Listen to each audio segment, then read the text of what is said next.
चलो, आज हम पढ़ते हैं क्वेश्चन नंबर जो है आपका क्लास 9 का 12। अंतिम जो क्वेश्चन है यही अंतिम है, यानी लास्ट है क्वेश्चन नंबर 12। एक्सरसाइज 8.1। एक्सरसाइज 8.1 का क्वेश्चन नंबर जो है वो 12 है। कितना है? Question number 12। इसको हमने सॉल्व करने की प्रयास कर रहे हैं और करेंगे, ठीक है। जैसे यहाँ दिया हुआ है कि A B C D is a trapezium in which A B parallel C D and A D is equal B C. क्या दिया हुआ है कि ए बी सी डी क्या है? एक ट्रेपेजियम है। क्या है? ए बी सी डी क्या है? ये मान लेते हैं कि ये जो है ट्रेपेजियम है। मान लेते हैं क्या ये है? एक ट्रेपेजियम है, ठीक है। एक ट्रेपेजियम, ये ट्रेपेजियम है। इसका नाम किस प्रकार दिया है? तो यहाँ पे दिया है ए बी सी और ये डी ना, यही दिया हुआ है। तो आपको बताना है, और दिया है कि ए बी जो है सी डी का पैरेलल है। ये जो ए बी है इस सी डी का क्या है? पैरेलल है, ठीक है, एंड इक्वल है। एंड एंड ए डी जो है बी सी का क्या है? इक्वल है। ये जो है ये इसका क्या है? इक्वल है, ठीक है। यानी कहने का मतलब ये मेरा हुआ कि गिवन है A B C D is a trapezium. क्या है? ट्रेपेजियम है, ट्रेपेजियम, ठीक है। And A D is equal B C और A B is parallel C D, ठीक है। ये दिया हुआ है। अब आपको प्रूव करना है। क्या प्रूव करना है? तो प्रूव करना कुछ कंस्ट्रक्ट करना होगा। यानी फिगर में दिया हुआ है कि हिंस में कि extend A B, draw a line through parallel D A intersecting A B produced at E. यानी यहाँ से आपको क्या करना है? ए बी का पैरेलल एक लाइन खींचना है, ठीक है। यहाँ ये आगे तक गया है, कहाँ तक? तो आगे तक ई तक। कहाँ तक? ई तक। अब ये ई तक गया है और इससे क्या करना है? एक लाइन ड्रॉ करना है। ये लाइन हुआ, ये ड्रॉ करना है, ठीक है। इस प्रकार से हमने लाइन ड्रॉ कर दिया। अब कहना है कि ये जो लाइन हमने ड्रॉ किया सी से ई तक पॉइंट को मिलाया, वो पॉइंट जो है ए डी का क्या है? इक्वल है। क्या है? ए डी का इक्वल है, इसका इक्वल है, ठीक है। ए डी का इक्वल है। तो हम इसको लिखेंगे यहाँ पे कंस्ट्रक्शन। क्या? कंस्ट्रक्शन। तो कंस्ट्रक्शन क्या हुआ मेरा कि अ लाइन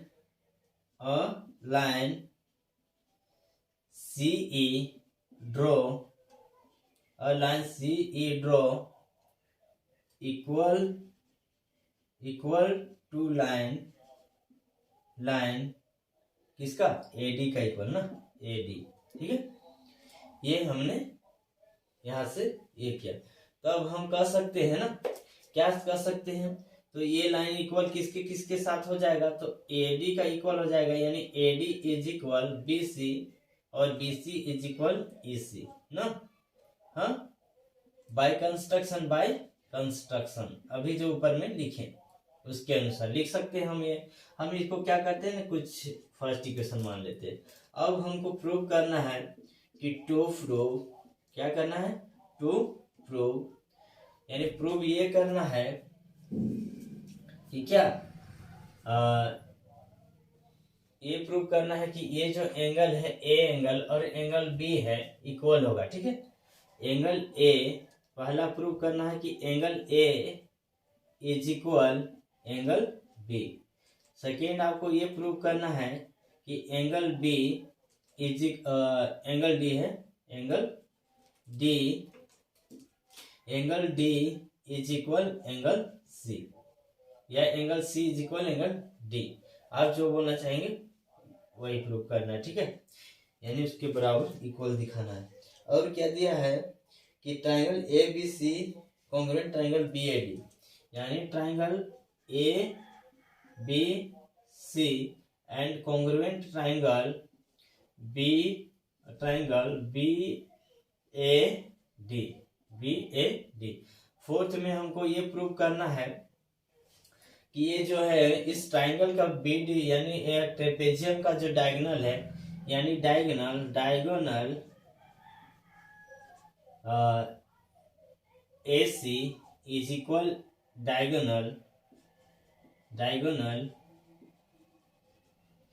बी डी। ये क्या है, वापस में इक्वल है। क्या है, वापस में इक्वल है। इस प्रकार से तो हमने क्या किया, इसको लिख दिया। ठीक है, लिख दिया। अब हमको ये करना है कि इसको हम प्रूव करते हैं यहाँ पे आकर के। ठीक है, तो हम कैसे प्रूव करेंगे इसको, तो देखिए हमको क्या पहले प्रूव करना है कि ये जो एंगल है इस एंगल के इक्वल है ना। हमको क्या मिला, तो देखते हैं कि ये एंगल कितना होगा। ठीक है, ये एंगल कितना होगा, तो हम बोल सकते हैं कि ये एंगल जो है इस एंगल का क्या हो जाएगा, तो हम बोल सकते हैं एंगल ए, यानी angle A plus angle E is equal 180 degree. क्या हो जाएगा, 180। क्यों हुआ, तो 180 डिग्री इसलिए होगा कि एंगल ए और एंगल ई जो हो जाएगा, क्या हो जाएगा, ये एंगल, तो मान लो कि ये अगर दो पैरेलल लाइन है, कौन कौन, तो दो पैरेलल लाइन मान लेते हैं कि क्या है, एक ए ई क्या है, पैरेलल लाइन किसका है, तो डीसी का, हाँ डीसी का है ना। इस प्रकार से तो ये पैरेलल लाइन है और ये एक तिर्यक रेखा कौन है, एडी है। क्या है, एडी है, एडी है, सॉरी एडी। और यहाँ पे क्या है, एक तिर्यक रेखा, अलग तिर्यक रेखा और दूसरा तिर्यक रेखा क्या बोल सकते हैं हम, या प्रतिच्छेदित रेखा क्या है, इसी है। तो ये जो एंगल होगा इस एंगल का क्या हो जाएगा, को इंटीरियर एंगल होगा। क्या होगा, को इंटीरियर एंगल होगा। तो हम इसको लिखेंगे कि क्या हो जाएगा, को इंटीरियर एंगल। क्या, को इंटीरियर एंगल जो होगा वह क्या होता है, तो को इंटीरियर एंगल का समअप जो होता है, योग जो होता है 180 के बराबर होता है। तो ये एंगल और ये एंगल क्या हो जाएगा, इक्वल हो जाएगा। या इस चीज को नहीं लिखते हैं तो आप बोल सकते हैं कि ए ई पैरेलल क्या हो जाएगा, ए ई पैरेलल सी डी, ए ई पैरेलल सी डी। ठीक है, इसलिए क्या हो जाएगा, ये एंगल और ये एंगल को इंटीरियर एंगल जो होगा जो 180 के बराबर होगा। ठीक है, तो वो चीज को हमने लिख दिया। तब यहाँ पे क्या हुआ, इसको हम मान लेते हैं सेकेंड इक्वेशन। ठीक है, इसी प्रकार से सिमिलरली आते हैं, क्या, सिमिलरली।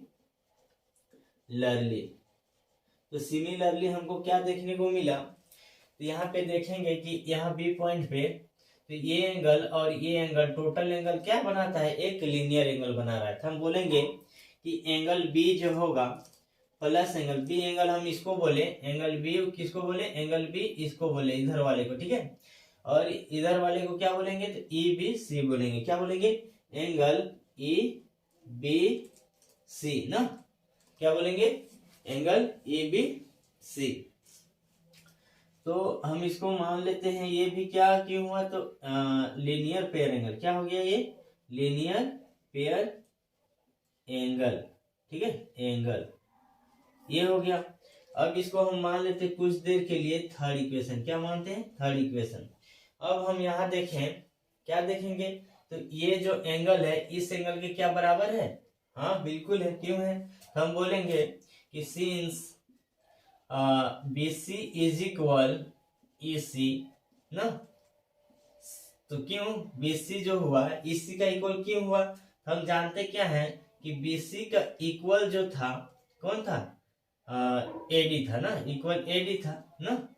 और AD का इक्वल हमने क्या खींचा था, ड्रॉ किया था ना इसको, EC का ना, EC का बाय कंस्ट्रक्शन से बोल सकते हैं, हाँ बाय कंस्ट्रक्शन। इस प्रकार हमने ड्रॉ किया था, तो ये बोल सकते हैं। तो इसको हम मान लेते हैं ए इक्वेशन। क्या मानते हैं, ए मान लो। ठीक है, अब देखें तो यहाँ पे क्या मिला हमको, बीसी जो मिला इसी का इक्वल मिला, तो ये इसका अपोजिट एंगल हो गया और साइड का अपोजिट, तो इसी साइड का opposite angle A B C हुआ और BC साइड का अपोजिट एंगल BEC हुआ। क्या हुआ? BEC। हम क्या लिखेंगे? BC इधर लिखे तो BC का अपोजिट कौन हो गया? Angle E। कौन? एंगल E बोल सकते हैं। और इक्वल EC का अपोजिट एंगल B हुआ ना। तो B बोले या फिर बोले EBC बोले, क्योंकि इधर वाला हम मान लिए हैं B, तो उधर बोलेंगे EBC। क्या बोलेंगे? EBC। ठीक है। क्या किसके बराबर होगा? तो ये दोनों वापस में क्या हो जाएंगे? बराबर हो जाएंगे ना। इसको हमने मान लिया क्या? फर्स्ट इक्वेशन, सॉरी ए इक्वेशन। अब देखें कि इसमें और इसमें, यहाँ पे देखें कि क्या है, फ्रॉम फर्स्ट और सेकंड से, तो फ्रॉम फर्स्ट एंड सेकंड से क्या मिला हमें? तो फ्रॉम, अब आते हैं from first, sorry second and third, second and third, we get क्या मिला हमें? तो सेकंड और थर्ड में हमको यही मिला कि सेकंड जो है एंगल ए और प्लस एंगल ई जो जुड़ करके कितना 180 के बराबर मिला है। और ये भी क्या? Angle B plus angle EBC, ये भी क्या मिला है? 180 के बराबर मिला है ना। 180 के बराबर मिला है। तो जब राइट साइड 180 इक्वल है, तो लेफ्ट साइड भी क्या हो जाएगा? इक्वल होगा। इसलिए हम बोल सकते हैं एंगल ए जो है plus angle E is equal angle B plus angle EBC। ये भी वापस में क्या हो जाएगा? बराबर हो जाएगा। तो ये बराबर हो गया, तो हम मान लेते हैं कि एंगल E के बराबर हम लिख सकते हैं एंगल EBC, दोनों इक्वल है, तो EBC के स्थान पे एंगल E लिख सकते हैं। तो angle A plus angle E is equal angle B plus angle E। क्यों? तो फ्रॉम इक्वेशन ए से हम लिख सकते हैं ना। तो ये E और E क्या हो गया? इक्वल है, तो कैंसल हो गया। अब A और B क्या हो जाएगा? Angle A is equal angle B। यही चीज हमको क्या था? प्रूव करना था ना। हमने क्या किया? इसके आसानी से हमने प्रूव कर दिया। अब हमारा ये काम बच गया। क्या बच गया है? तो एंगल D को और एंगल C को क्या करना है? हमें प्रूव करना है ना।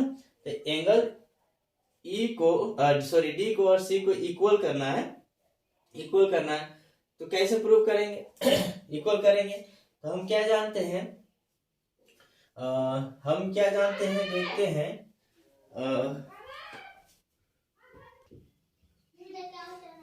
तो एंगल A जो है angle A plus angle D है ना, ये और ये क्या हो जाएगा? को एंटीरियर एंगल हो जाएगा। क्या हो जाएगा? तो 180 के बराबर होगा। ये दोनों योग क्या हो जाएगा? यानी को एंटीरियर एंगल होगा, को एंटीरियर एंगल। ठीक है।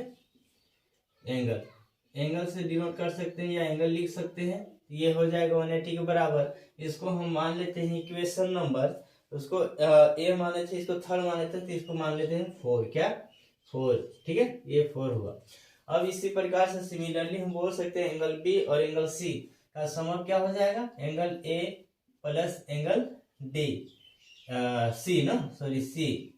सी इज इक्वल क्या हो जाएगा? 180 डिग्री हो जाएगा। क्या हो जाएगा? 180 डिग्री। फिर ये क्यों होगा? तो वही होगा कि को एंटीरियर एंगल। क्या होगा? को एंटीरियर एंगल। ठीक है, को एंटीरियर एंगल। इसको क्या हो गया? 5 हम मान ली इक्वेशन नंबर। अब देखिए कि angle A plus angle D को ऐड कर देते तो इक्वल आता किसके? 180 के बराबर। क्यों आया? को एंटीरियर एंगल। यदि ये जो है समांतर रेखा हमने खींचा है, कौन? एंगल ई जो है इसी के समांतर था, और BC जो है इसी का इक्वल है, इसलिए ये एंगल जो होगा इस एंगल का क्या होगा? और ये साइड भी इक्वल है, तो क्या हो जाएगा? ये और ये पैरेलल लाइन हो गया, या फिर बोल सकते हैं इक्वल लाइन हो गया। ठीक है, इक्वल लाइन हो गया, तो ये एंगल और ये एंगल क्या हो जाएगा?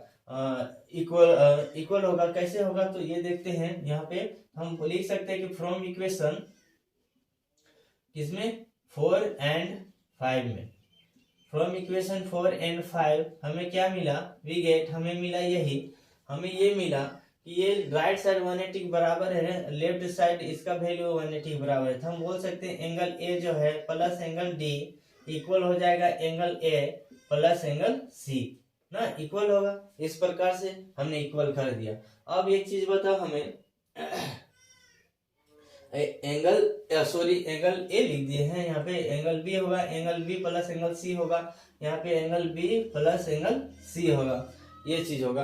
अब बताओ कि हमने आगे क्या प्रूव किया है कि एंगल ए जो है एंगल बी का क्या है, इक्वल है, कहाँ पे, यहाँ पे ना। तो हम लिख सकते हैं angle A plus angle D plus angle equal होगा, इक्वल एंगल बी के स्थान पे क्या लिख सकते हैं, ए लिख सकते हैं, प्लस एंगल सी।